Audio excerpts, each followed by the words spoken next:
एक last topic बच गया था हमारा। देखो मैंने सारा डिस्कस कर दिया है और बहुत कम टाइम में शॉर्ट टाइम में किया है। देखो रे ऑप्टिक्स कर दिया पूरा, ऑप्टिकल इंस्ट्रूमेंट कर दिया, सवाल सॉल्व करके नहीं दिखाया लेकिन लगभग चीज़ आपको बता दिया। वेव ऑप्टिक्स बता दिया। इसमें से एक और पार्ट रह जाता है, वो अभी लास्ट वीडियो है, 10 या 15 मिनट के अंदर अंदर कोशिश करेंगे ख़त्म करने का।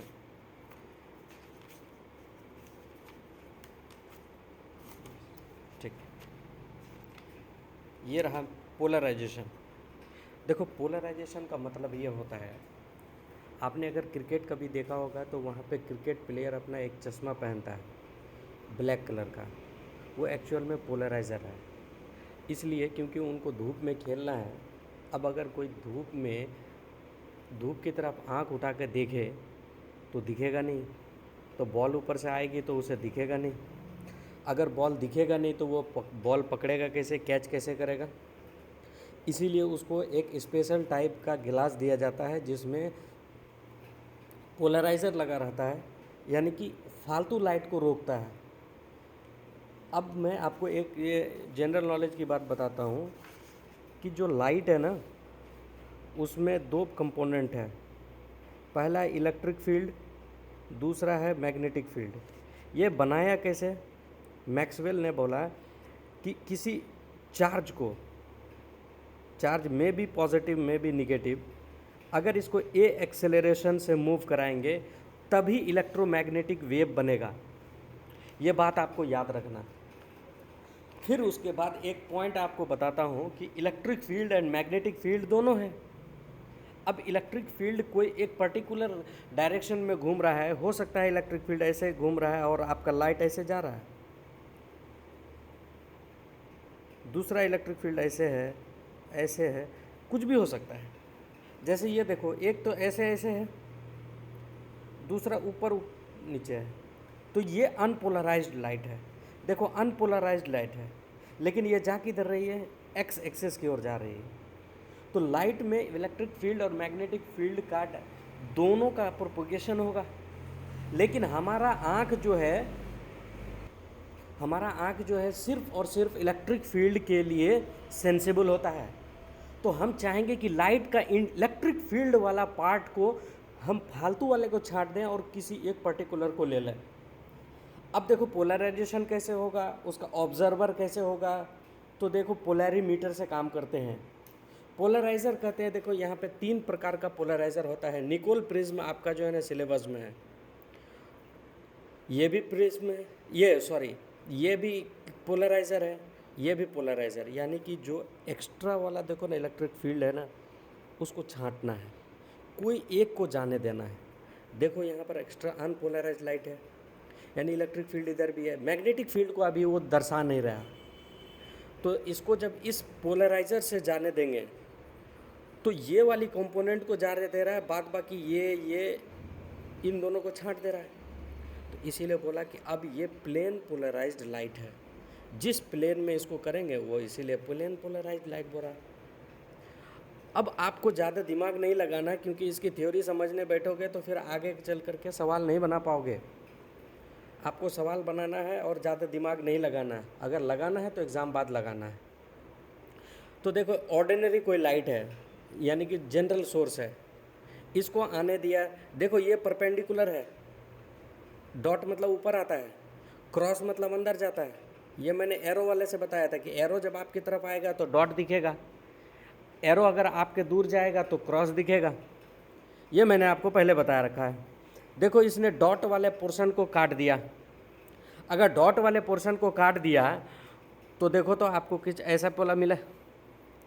अब अगर देखो कि आपको एक बार अगर पोलराइज़र से टपने दिया, दूसरे वाला पोलराइज़र भी सेम प्लेन में है, इसके साथ इसका एंगल अगर सेम है तो सिर्फ और सिर्फ ये वाला पोर्शन जाने देगा। क्योंकि देखो ये खड़ा वाला है, अगर मान लो कि ये 90 डिग्री है तो ये भी तो 90 डिग्री है, तो यानी कि ये जो काम करेगा वही काम यही करेगा, क्योंकि इसके पास छांटने के लिए कुछ है ही नहीं, पहला वाला ने ही छांट दिया। अब देखो इसको रोटेट करके यहाँ पे कितना डिग्री बनाया, 90 डिग्री बना दिया। सॉरी, ये किसके रिस्पेक्ट में एंगल था? इस वाले के रिस्पेक्ट में ये वाला एंगल कितना था, देखो अगर पोलराइज़र ऐसा है और ये लाइट है तो ऐसे पास हो गया, यानी कि ये वाला पोर्शन को जाने दिया, लेकिन ये वाला को तो रोक दिया, खड़ा वाला को। अब यही वाला लाइट दूसरे वाला पोलराइज़र में जा रहा है क्योंकि सेम एंगल में है, तो जाने दे दिया। इस वाले को जाने नहीं दिया जाएगा क्योंकि देखो इसको रोटेट कर दिया, किसके रिस्पेक्ट में, इस वाले रिस्पेक्ट में या पोलराइज़र के रिस्पेक्ट में ये 90 डिग्री है, या अनपोलराइज्ड के रिस्पेक्ट में देखो इसके रिस्पेक्ट में 90 है लेकिन इसके रिस्पेक्ट में 0 है। आपको रिस्पेक्ट खेलना नहीं है। अभी आपको दिखाता हूँ कैसे काम हो रहा है, इसको अभी रहने देता हूँ, फिर उसके बाद और दूसरा क्या मेथड है। एक पोलराइजेशन का एक और तरीका है, ये भी अभी पढ़ेंगे। इसको देखता हूँ, देखो इसने जो है ना स्लिट लगा रखा है, इसके परपेंडिकुलर देखो ये वाला को छांट दिया, जब इस पे गिरेगा तो ये वाला को जाने दिया, इधर एक पोर्शन इधर आ गया, इस डॉट वाले को इधर जाने दिया गया, ये वाला एरो वाला इधर नहीं गया, तो ये भी पोलराइज्ड, ये भी पोलराइज्ड। आपको इसमें दिमाग ज़्यादा नहीं लगाना। फिर ये वाला और कोई दिक्कत नहीं, ये स्कैटरिंग वाला समझो। यहाँ एक डस्ट पार्टिकल है, इस पर एक अनपोलराइज्ड लाइट गिर रहा है, तो अनपोलराइज्ड लाइट अगर गिरेगा ना और वो 2 टुकड़े में टूट गया, देखो 90 डिग्री का एंगल बना रहा है आपस में, तो एक चला जाएगा आपका, देखो ऐसा वाला पोलराइज्ड लाइट, दूसरा वाला, लेकिन इसमें ये कंपोनेंट नहीं है और ये वाला इसमें नहीं है, लेकिन ये अनपोलराइज्ड एक लाइट बच गया, तो इस पे आपको भेजा नहीं खपाना है। फिर उसके बाद आप आ जाओ लॉ ऑफ मेलस। ये लॉ ऑफ मेलस क्या कह रहा है कि इसको अगर आप समझना चाह रहे हो तो भेजा खराब हो जाएगा, आपको काम नहीं बनेगा। मैं आपको यहाँ पर समझाता हूँ।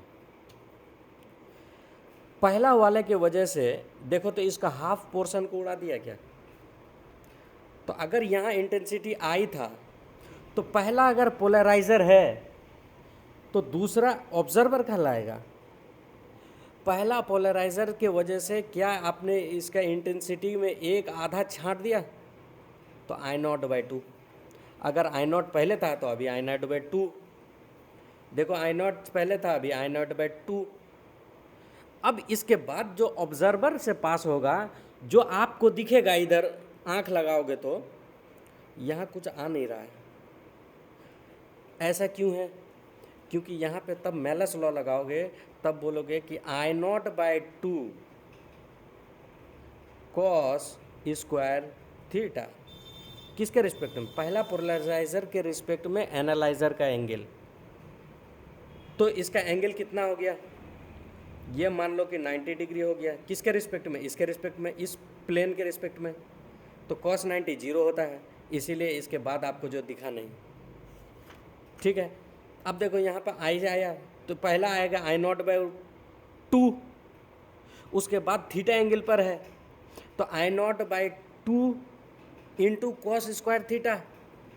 इसके बाद ये सब मतलब ही नहीं है उतना, याद नहीं रहता है, फिर आप भेजा खराब करते रहोगे। इसी के रिस्पेक्ट में मैं एक 2018 का सवाल दिखा देता हूँ आपको।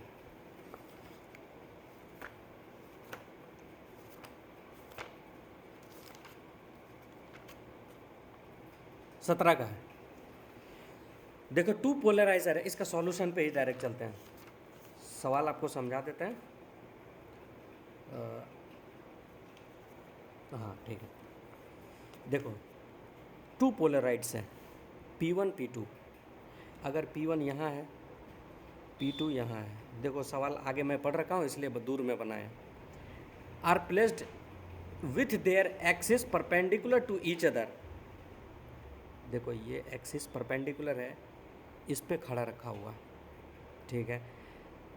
Unpolarised light I0 is incident on P1, तो I0 अगर इधर गिरा तो यहाँ पर I0/2 आ जाएगा पहला। A third polaroid P3 is kept between P1 and P2, P1 और P2 के बीच में एक P3 रख दिया,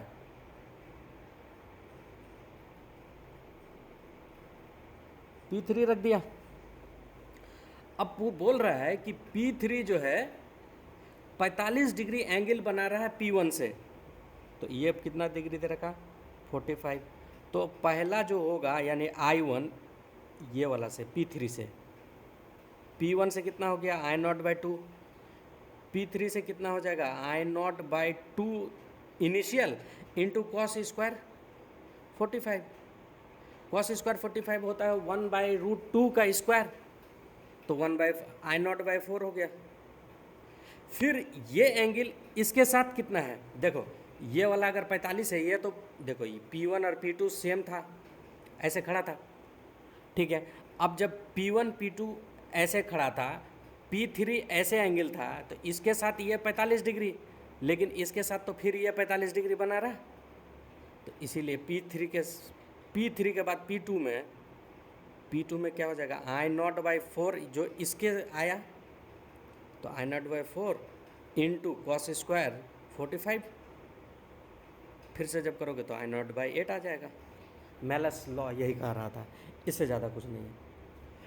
अब ये जो मैं ये पढ़ाना चाह रहा था वो उसका सवाल यहाँ आया था 2018 में, NCERT की लाइन है और यहाँ पर कहीं अच्छे से नहीं लिखा है। हमने आपको बोला कि देखो ये एक लाइट है अनपोलराइज्ड लाइट, ये वही वाला है जो रिफ्रैक्शन पढ़ रहे थे कि एक मीडियम से दूसरे मीडियम जाता है, तो देखो अगर ये डेंसर मीडियम है और ये रेयरर मीडियम है तो नॉर्मल की तरफ शिफ्ट करता है, कुछ पोर्शन जो इधर से वापस चला जाएगा, तो इसको बोलते हैं रिफ्लेक्टेड रे, ये रिफ्रैक्टेड रे। इन दोनों के बीच में अगर 90 डिग्री है ना, तो ये वाला एंगल को कहते हैं ब्रीवस्टर एंगल, ये एक स्पेशल केस है, ठीक है। अब आपको समझना कैसे है कि ये स्पेशल केस से सवाल कैसे बनाया, तो ये देख लो सवाल बना दिया। अब ये अनपोलराइज्ड लाइट है, इसमें हर तरीके का एंगल है, ये इलेक्ट्रिक फील्ड है, एक्स में है, वाई में है, एक्स वाई के बीच में है, हमको उससे लेना देना है ही नहीं, हमको रिसर्च नहीं करना है। अब इलेक्ट्रिक फील्ड हमारे लिए सेंसिबल है।